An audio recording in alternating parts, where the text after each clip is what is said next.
She thought the world of men was a paradise, a kingdom of privilege.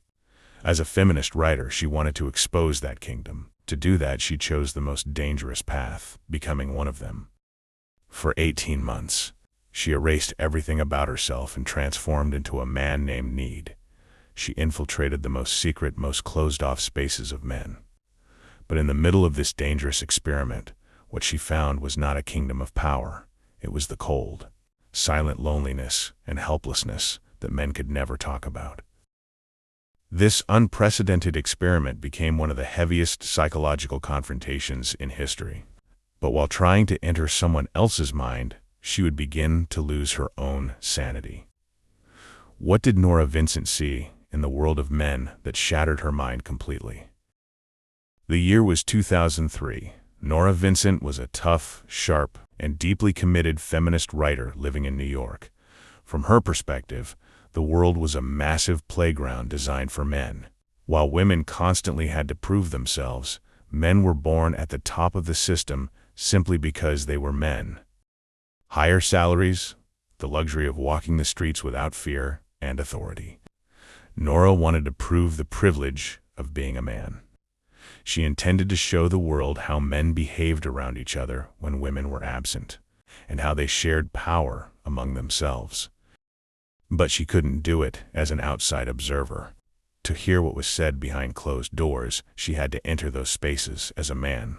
Her plan had to work perfectly, because infiltrating groups of men with a fake identity could end in violence with even the smallest mistake. Nora hired a voice coach from the famous art school, Juilliard. For months, she pushed her vocal cords to transform her soft feminine tone into a rough, raspy male voice. She changed her body language. She learned how to straighten her shoulders, make her steps heavier, avoid narrowing her eyes when laughing, and most importantly, erase emotions from her face completely. Because being a man meant not showing feelings. She bound her chest tightly with a painful athletic wrap. Real beard hairs were carefully applied to her face one by one. She put on her glasses and looked in the mirror. Nora was gone. Standing before her was Need. Need's first stop was a local bowling league made up of working-class men, seen as a stronghold of toxic masculinity. As Nora walked in, she carried a knot of fear in her stomach.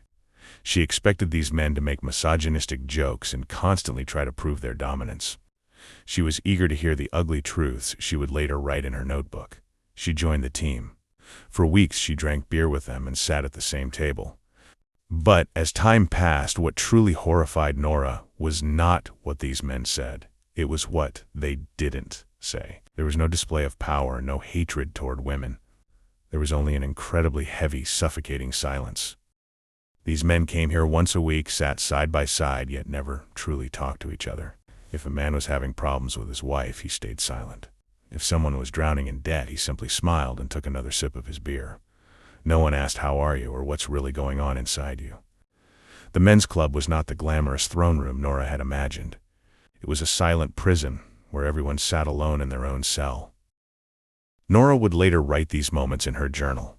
I realized the world of men was made of wood, like a tree trunk, hard and unbending, yet hollowed out and empty inside. Double quotes. Instead of privilege. She had entered a world where compassion and empathy were forbidden. A man had no right to suffer openly. He was only expected to survive and appear strong. This fake armor slowly began crushing Nora's spirit as well. Need wanted to see not only the world of men, but also the world of women through the eyes of a man. She started going on dates with women through matchmaking websites. Nora, who had spent her whole life judging men as a woman, was now standing on the other side of the mirror. And what she saw would turn her confrontation with her own gender into a nightmare for the first time. During those dates, she fully felt how women treated a man like a performance machine. He had to start the conversation. He had to make jokes. He had to pay the bill. When a woman stayed silent, it was seen as mysterious. But when a man stayed silent, he was seen as boring and weak. He learned through experience how cruel women could become the moment they noticed a man's weaknesses, how they could make him feel inadequate within seconds. Once, during a date, he tried to talk a little about his own feelings and exhaustion. The moment he saw that brief look of contempt and disgust in the woman's eyes, it felt like being punched in the stomach. Men were not silent because they lacked emotions. They were silent because they were punished whenever they showed them. Nora was devastated. What she once called male privilege now seemed like a cursed theater performance where men had to play their roles perfectly until death without ever making a mistake. By the 12th month of the experiment, the project had begun to spiral out of control. Nora was no longer simply playing a disguise game. Need was slowly taking over her mind. During the day, as Need, she lived with that heavy, loveless, constantly guarded state of mind. At night, when she returned home and removed the bandages, she could no longer recognize Nora in the mirror. The helplessness and loneliness Need felt had poised Nora's mind. The two identities had become tangled together. Crying, Nora wrote these words in her journal. "I no longer know who I am. The loveless burden men are forced to carry feels crushing on my shoulders. How do they live with this for an entire lifetime?" By the 18th month of the experiment, Nora's mind had completely given up. She suffered a severe identity crisis and was forced to stop the project immediately. When she tore the fake beard from her face for the last time and loosened the tight bandage that had left her chest breathless, she thought she would finally take a deep breath and return to her old life. But that never happened. She was hospitalized in a locked psychiatric ward with severe depression and overwhelming identity confusion.